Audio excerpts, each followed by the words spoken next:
Welcome back, everyone. I'm the Bad Luck Gamer, and we're back with another Pathfinder Bites. This time, the Champion, where I try to tell you everything about a class in under 10 minutes that you need to play the game. So, Champion, right? What is a Champion?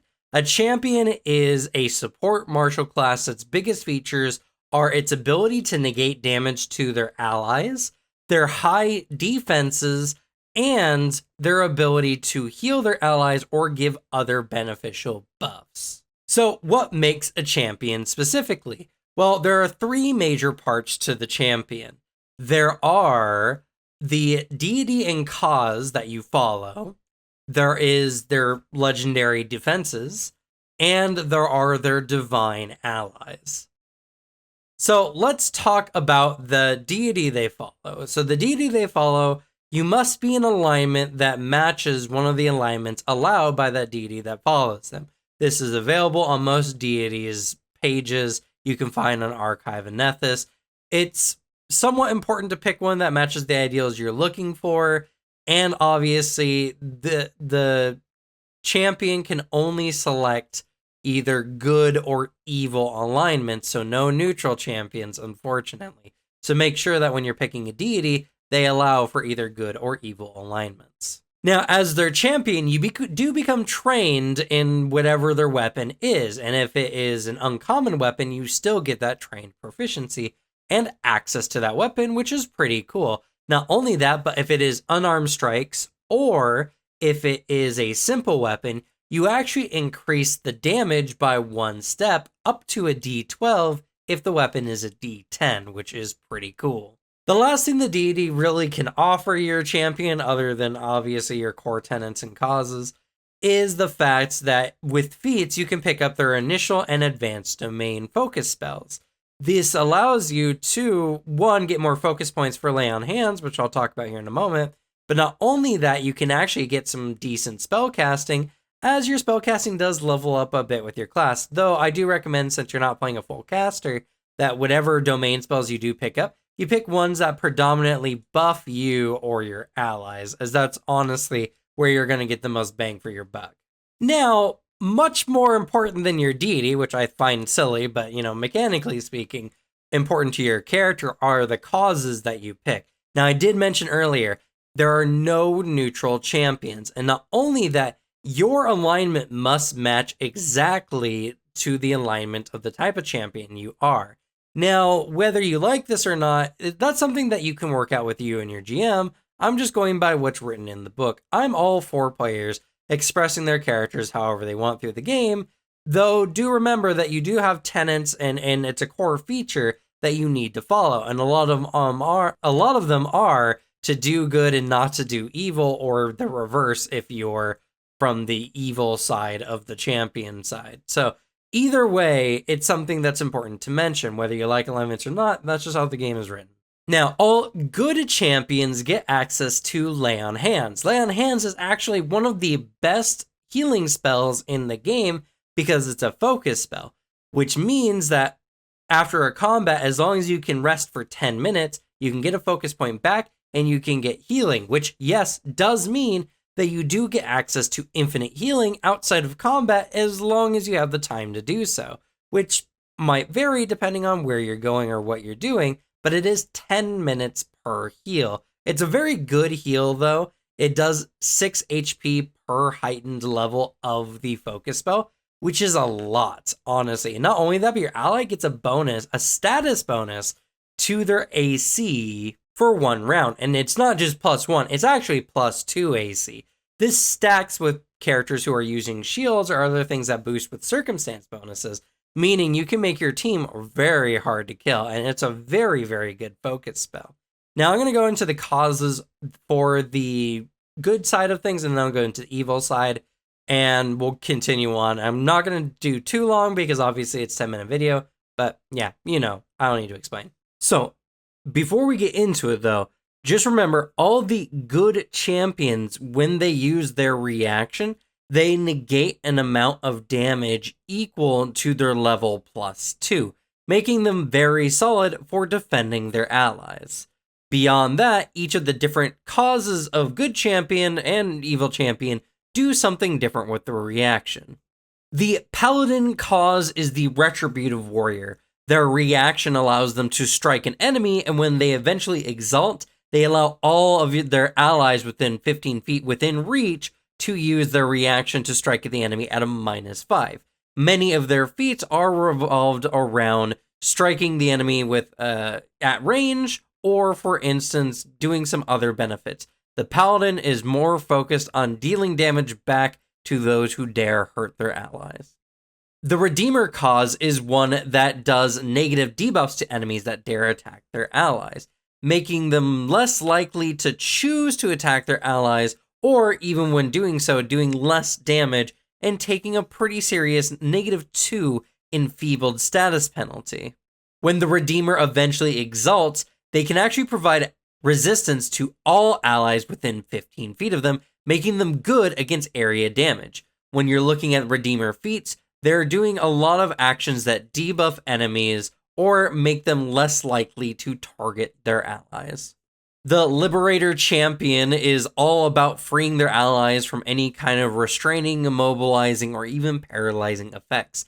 Their reaction allows the ally to take a free action, not a reaction, but a free action to attempt an escape if they are currently being grappled, paralyzed, or something from an enemy. When they eventually exalt, they allow all allies within 15 feet to take a step. This is really good for disengaging and also provides a good amount of mobility to their allies, and again is another free action, meaning they're not expending a reaction for this step. Now, when you're talking about the evil causes, all the evil champions have access to the Touch of Corruption focus spell. This focus spell does a d6 negative damage to an enemy within touch range on a basic fortitude save, and if they fail the save, they also have their AC reduced by 2, making them much more weak and vulnerable to the evil champion's attacks. This also has a unique feature of allowing them to heal undead allies, similarly to how Lay on Hands heals living allies, by 6 per spell level, which is really good. Now, unlike the good champions, the evil champions all have a general effect of their attacks do extra damage to the enemy until the end of their next turn when they proc one of your reactions, though they each have their reactions done in a different way. The Tyrant cause is all about control and retribution against those who dare defy you. They can either command an enemy to kneel for daring to attempt to strike them, or if the enemy refuses and goes ahead with the strike, they deal a good amount of mental damage back, making them a very strong retributive style, Thorn style kind of character. When they eventually exalt, they can cause all enemies within 15 feet to either drop prone or take the bare minimum amount of damage that the triggering enemy would take from the returned mental damage, making them very powerful and a good way to deal a lot of damage to a lot of different kinds of enemies. The Desecrator cause is the ultimate tank of champion causes, allowing them to negate an amount of damage from a striking enemy equal to 2 plus half their level, making them incredibly durable in most combats. When they eventually exalt, their triggered reaction also causes all enemies within 15 feet to have a -1 to attacks against them, boosting the benefits of their high defense that champions normally get. This makes the Desecrator essentially the best tank in the game, and a very powerful ally to have, especially on the front lines. And last but not least is the AntiPaladin cause, which is the ultimate Thorns build style of champion. It allows them to take additional damage, an additional d6 starting out, and it gets higher as they level, but they deal that much back in either evil or negative damage as well to whoever strikes them, meaning that they become a very undesirable target, as while you do more damage, you take a lot more damage trying to deal with them. When they eventually exalt, they deal half that damage to all enemies around them, making them even better than the Tyrant, though they have less control options available to them, making the AntiPaladin essentially the perfect Thorns build of champion cause and essentially builds in the game. So beyond your deity and your causes, the another big thing about the champion is the fact that they do get legendary in their defenses. This allows them to a lot more easily defend against strikes from weaker enemies or reduce the chances of being critical by more powerful enemies. And it's not only to heavy armor. They actually become legendary in all types of defenses, even unarmed. So if you do not like the speed reduction of heavier armors, you can instead go for a more dex-based champion that is a lot more, using light armors or even going completely unarmored.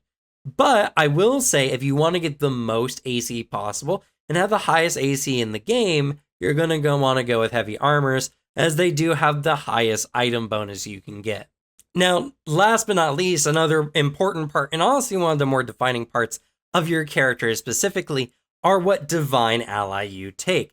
The blade ally that you can select allows you to pick a specific weapon, and it can get the benefits of certain property runes, and you can even pick feats later to either expand this repertoire or to add additional property runes to your weapon.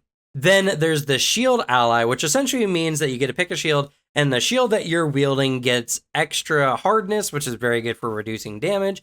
And I should also mention that champion gets shield block, which is a really good feat, allows you to negate damage as a reaction to yourself, which is really good for a very selfless class like this, if you don't think that your reaction will necessarily come up to help any of your allies. But anyway, so increase hardness on your shield, and you increase the health of your shield by half to its full HP and its broken threshold, which pretty much means your shield has 150% HP, normal for a shield of its type. And last but not least, the steed ally, which means you get an animal companion, which is very strong. And this is the overall feature that will determine how your character specifically plays. Whether you're focusing on dealing damage with your weapon and the kind of runes adjusting for the situation, or if you're using a shield and you're very much being an upfront tank, taking damage for your team as much as possible, or whether you're working in tandem with an animal companion, and animal companions are just really cool. Now, one last thing I want to mention about the champion, and something that's a lot more unique to them, and pretty much can only be picked up by them to a certain degree, are their auras and oaths. They have a variety of feats that they can select that can provide either benefits to their allies or their auras, or even negative benefits, depending on if you're an evil champion, or they can take an oath. What their oaths typically do is allow them to do additional good damage to evil enemies, or additional evil damage to good enemies if you're an evil champion. And that's pretty much it for the champion. The champion is a very strong, very dynamic class that can be played in a variety of ways, whether you're going heavy armor, whether you're having an animal companion, whether you're good or evil, whatever works for your game. They're very powerful, and it's a very big misconception that they just don't do a lot of damage. While they may not be as focused as a fighter when it comes to doing damage, they can still do a hefty amount, a lot, especially with a lot of their extra features, and their staying power is nuts. Plus, when you have a good champion on your team that's just negating enemy damage, they way push the scales in your team's favor as far as balance is concerned. So having a champion on your team is just very good overall. But that's going to be it for me. I don't know how long this video is. If it's more than 10 minutes, I tried. The causes, I felt like I needed to give as concise a little blurb about each one that I could, but that might have taken me over, so if it did, oh well.